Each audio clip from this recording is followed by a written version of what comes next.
Right, we are now again back on streamlabs.com.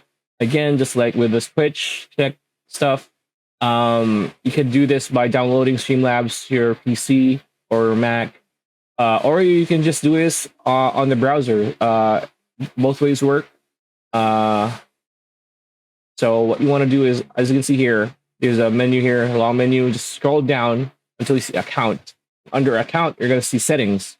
So you see if you hover your mouse, it says manage your account settings. So click on that, and then you're going to be shown this page. So as you can see here, that Twitch is already merged or connected. So you have the ability to merge multiple platforms with your Streamlabs account, connect platforms below, then change between views from the platform drop down in the top navigation. So as you can see here, you have Twitch, YouTube, Facebook, TikTok. And so what you want to do is just click on merge on TikTok, and your Streamlabs and your TikTok will be merged, will be connected.